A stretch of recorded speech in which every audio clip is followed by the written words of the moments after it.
92ஆம் சங்கீதம் ஓய்வு நாளின் பாட்டாகிய சங்கீதம்.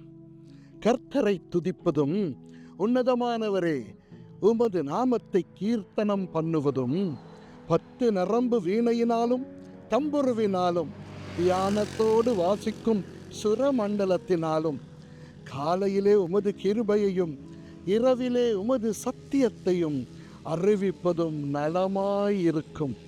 கர்த்தாவே, உமது செய்கைகளால் என்னை மகிழ்ச்சியாக்கினீர். உமது கரத்தின் கிரியைகளின் நிமித்தம் ஆனந்த சத்தமிடுவேன். கர்த்தாவே, உமது கிரியைகள் எவ்வளவு மகத்துவமானவைகள்! உமது யோசனைகள் மகா ஆழமானவைகள்.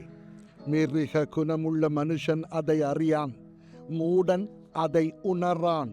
துன்மார்க்கர் புல்லை போலே தழைத்து அக்கிரமக்காரர் யாவரும் செழிக்கும் போது அது அவர்கள் என்றென்றைக்கும் அழிந்து போவதற்கே ஏதுவாகும்.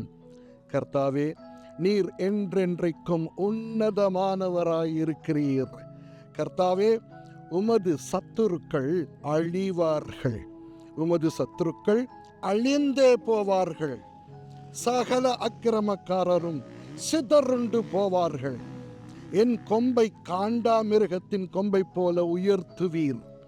புது எண்ணெயால் அபிஷேகம் பண்ணப்படுகிறேன். என் சத்துருக்களுக்கு நேரிடுவதை என் கண் காணும். எனக்கு விரோதமாய் எழும்புகிற துன்மார்க்கருக்கு நேரிடுவதை என் காது கேட்கும். நீதிமான் பனையைப் போல செழித்து லீபனோனில் உள்ள கேதுருவைப் போல் வளருவான். கர்த்தருடைய ஆலயத்திலே நாட்டப்பட்டவர்கள் எங்கள் தேவனுடைய பிரகாரங்களில் செழித்திருப்பார்கள்.